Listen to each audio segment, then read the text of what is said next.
All righty. Here we go. A National Geographic photographer was assigned to get photos of a forest fire.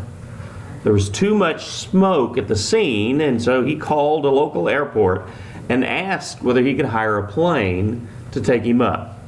They said, "No problem. Come here and we'll have one waiting for you." When he arrived at the airport, a plane was warming up near the runway. He ran and jumped in and said, "Let's go, let's go." The pilot swung the plane into the wind, and soon they were in the air. The photographer looked out of the window and he said, "Fly over the north side of the fire and make 3 or 4 low-level passes." And the pilot said, "Why do you want to do that?" And the photographer said, "Because I'm going to take up some pictures of it. That's what I do. I'm a photographer." The pilot gulped and said, "You mean you're not the flight instructor?"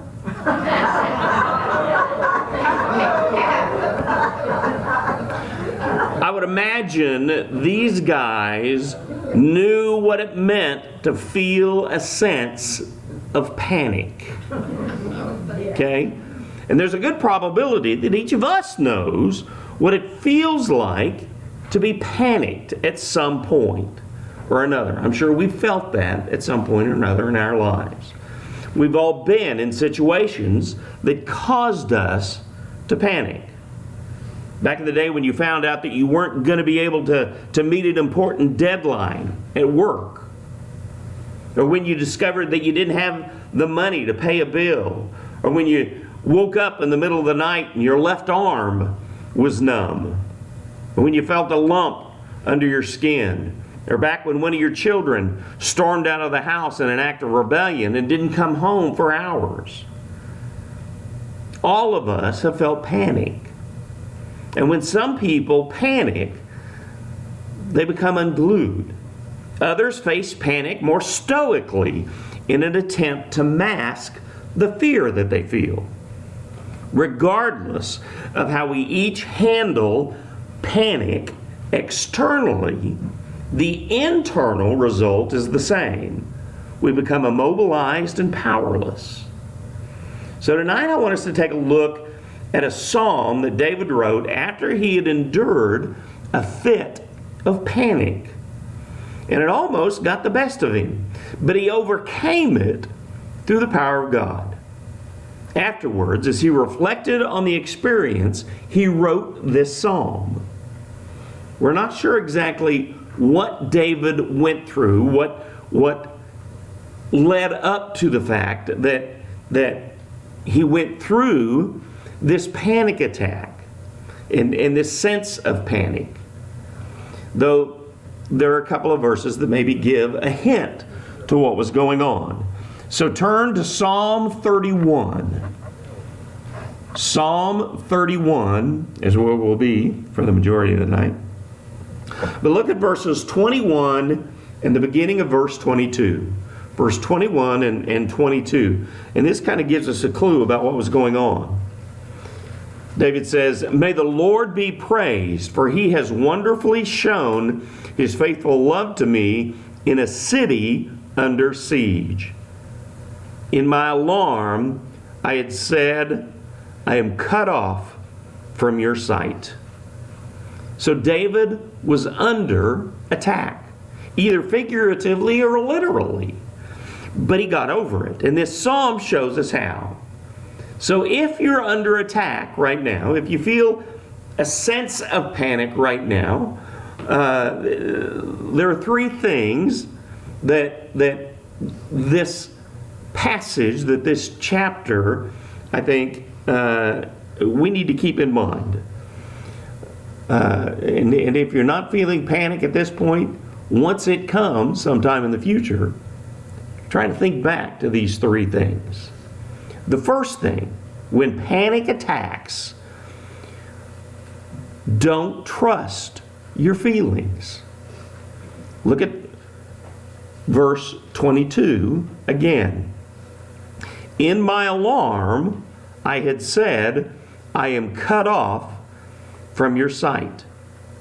David thought that God had abandoned him. That's what he felt. He felt like God had abandoned him. He was convinced that he was all alone and God could do nothing to help him. And so he became alarmed. That shocked him a little bit. But guess what? His alarm was unfounded. It was wrong. Have any of you ever seen the movie War Games? This is an older movie. I think it came out in the 70s or 80s, something like that. Anybody familiar with War Games? Matthew Broderick was in it, yeah. Okay. Good movie. It takes place during the Cold War. Matthew Broderick plays a teenage kid who hacks into a computer and plays a game called Global Thermonuclear War. Now he takes the side in the game of the USSR and he launches an attack on the United States. Now of course he thinks it's just a game. But what he doesn't realize is that the computer that he hacked into is part of our national defense system. And the national defense computer doesn't realize that it's a game. So the computer thinks that we really are under attack from the Soviets. And so it prepares a very real automatic counterattack. Now, nothing can be done to change the computer's programming. It's convinced that the attack is real, and it responds the way it was programmed to respond. But it's up to Matthew Broderick then to teach the computer that it's only a game. In the same way, when we're under attack, some of us are programmed to look at the circumstances. We listen to our feelings and base our beliefs on what appears to be true rather than on the promises that we can find in God's Word. Your feelings may tell you that God has deserted you. But Jesus has promised very specifically at the end of Hebrews 13:5, I will never leave you or forsake you. Your feelings may tell you that something is more than you can bear. The Bible is very clear that we're never going to face any kind of a situation that is more than we can handle. And that God will give us strength to face anything that comes our way. Your feelings may tell you to give up because God has more important things to worry about than your little life. But the Bible says that God watches over you because you're important to Him. There's some verses on your notes in kind of little brackets. And those verses talk about what I just talked about right there. And when that feeling of panic sets in, that feeling that tells you that the worst is about to happen, you need to not listen to it. When you're overwhelmed with the feeling that you're on your own and God is nowhere to be found, don't believe it. Don't trust your feelings. Now, some folks might say, but I can't help the way I feel. And I certainly can't change the way that I feel. And that may be true to some extent. I'm not telling you necessarily to change the way you feel. I'm telling you not to trust your feelings. If you trust your feelings, you'll become powerless and immobilized, or you'll be tempted just to fall apart. Or you'll withdraw and try to run from the situation. Maybe you'll lose your temper, or you'll drown your sorrows in alcohol or food or drugs. Or you'll give in to despair and give up completely. You may not be able to change your feelings, but you don't have to trust your feelings. Instead, when you're tempted to panic, ask God for help in spite of how you feel. That's exactly what David did. Let's look at all of verse 22 now, instead of just that very beginning part. All of verse 22 here in Psalm 31. It says, "In my alarm I had said, I am cut off from your sight. But you heard the sound of my pleading when I cried to you for help." Did you get that? Even when alarms were going off, telling David that God had abandoned him, he prayed anyway. And the prayer worked. So don't trust your feelings.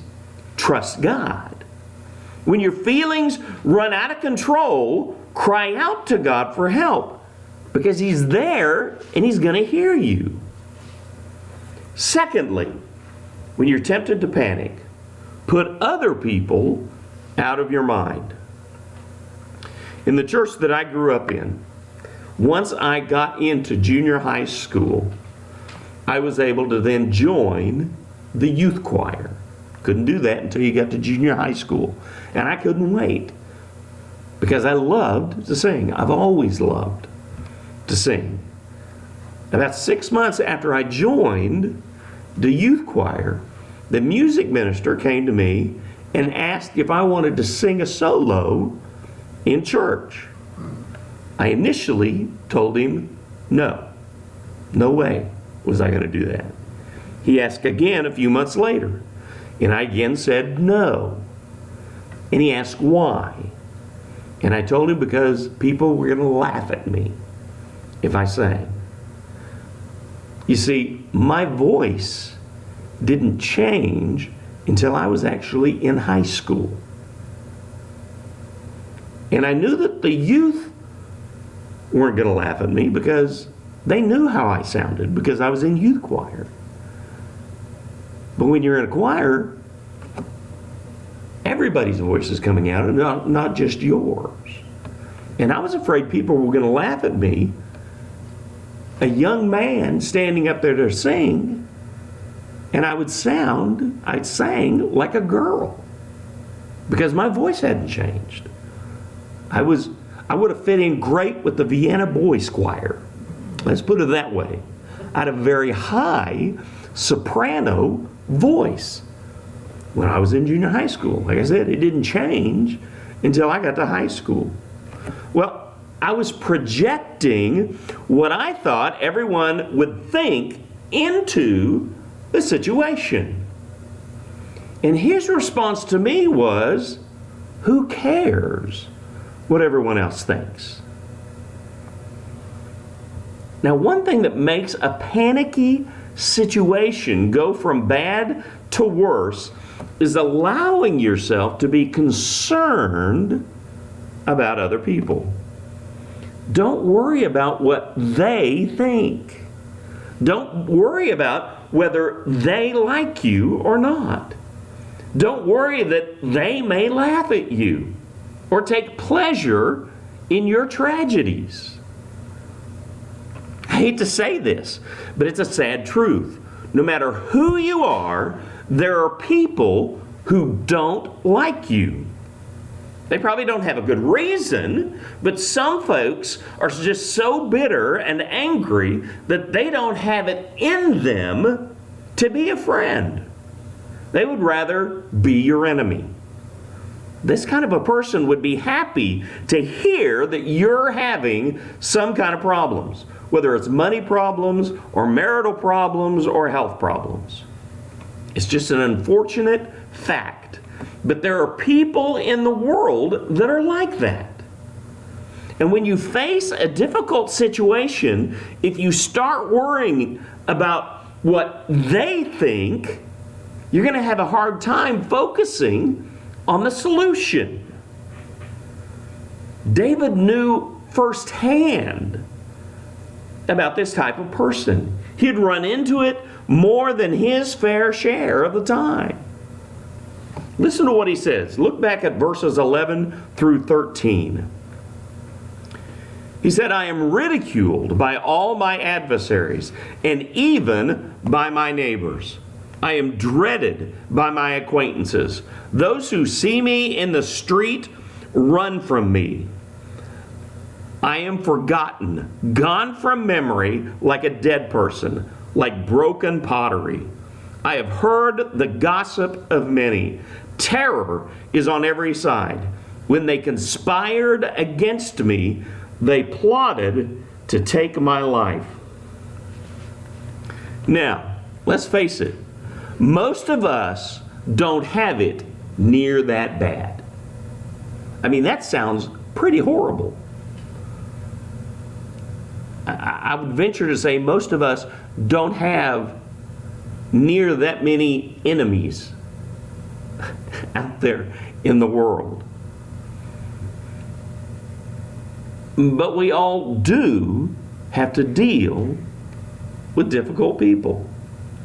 Maybe the difficult people are the reason for your problems. Maybe they're just breathing down your neck and making your problems seem more difficult than they need to be. Either way, you have to learn to ignore them. Do you know how David dealt with his enemies? He began by turning himself over to God. Look at verses 14 and 15. He says, "But I trust in you, Lord. I say, you are my God. The course of my life is in your power. Deliver me from the power of my enemies and from my persecutors." David didn't try to fight his own battles here. He asked God to fight his battles for him. He asked God to deal with his enemies as well. You can feel the intensity of his words. Look at verses 17 and 18. "Lord, do not let me be disgraced when I call on you. Let the wicked be disgraced. Let them be silent in Sheol," or in the grave. "Let lying lips be quieted. They speak arrogantly against the righteous with pride and contempt." So don't worry about what other people think or say or do. Give yourself totally over to God and let Him deal with those folks. Now, let's stay with me being in junior high just for a moment, okay? In junior high, everyone had to take gym. When I got to high school, you didn't have to take gym all the time. But when I was in junior high school, everybody had to take gym, okay? I hated gym, okay? I just did. I have never been a sports kind of guy, okay? I was a klutz growing up. I mean, I was uncoordinated. I've told you all before, we lived at the emergency room most of the time. We would walk in and they'd say, "Oh, hi, Mrs. Pyle. Hi, Jeff. Have a seat. We'll pull your file." Okay? I mean, I was a klutz. So sports was not my thing. Okay? But when football season came around, obviously, they had us playing football.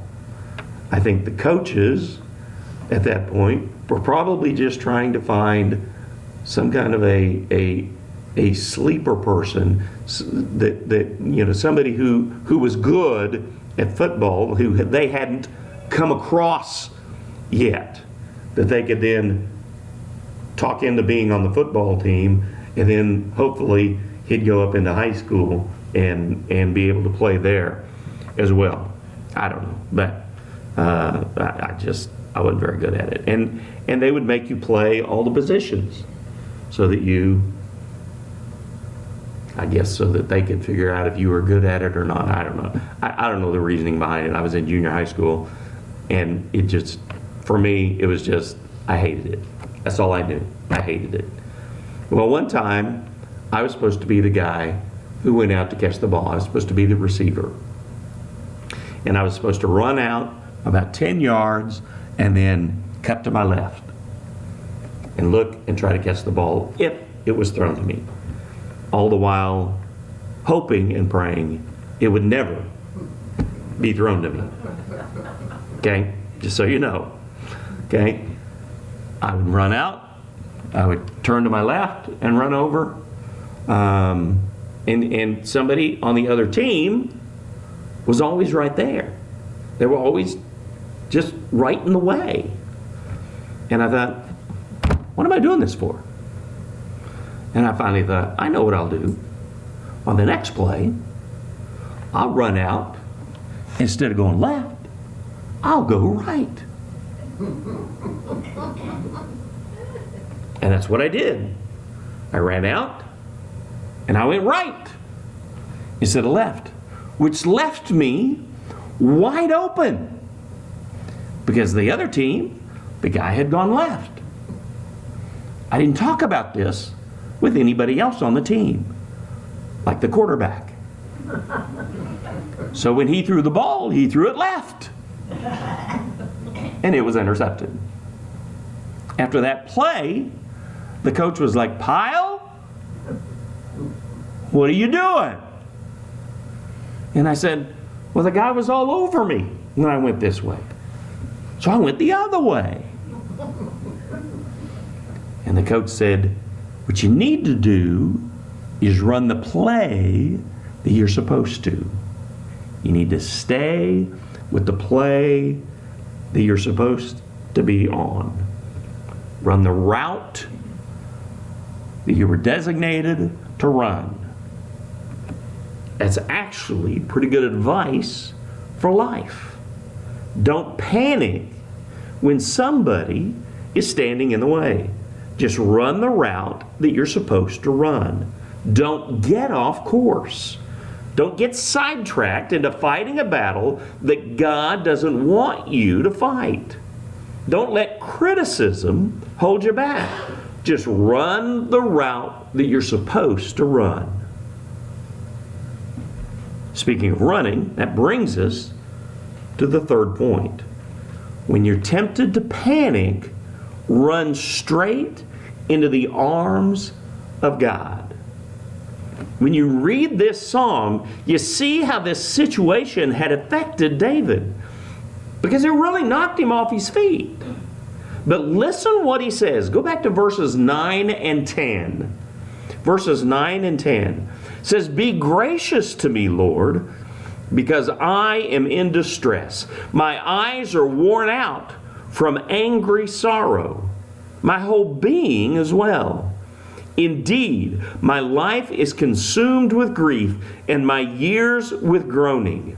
My strength has failed because of my sinfulness, and my bones waste away. You can hear the agony, if you will, that David has. And he puts that into these words. He more or less is saying, Lord, I'm a mess. And it's all my fault. It's no wonder that he was panicked.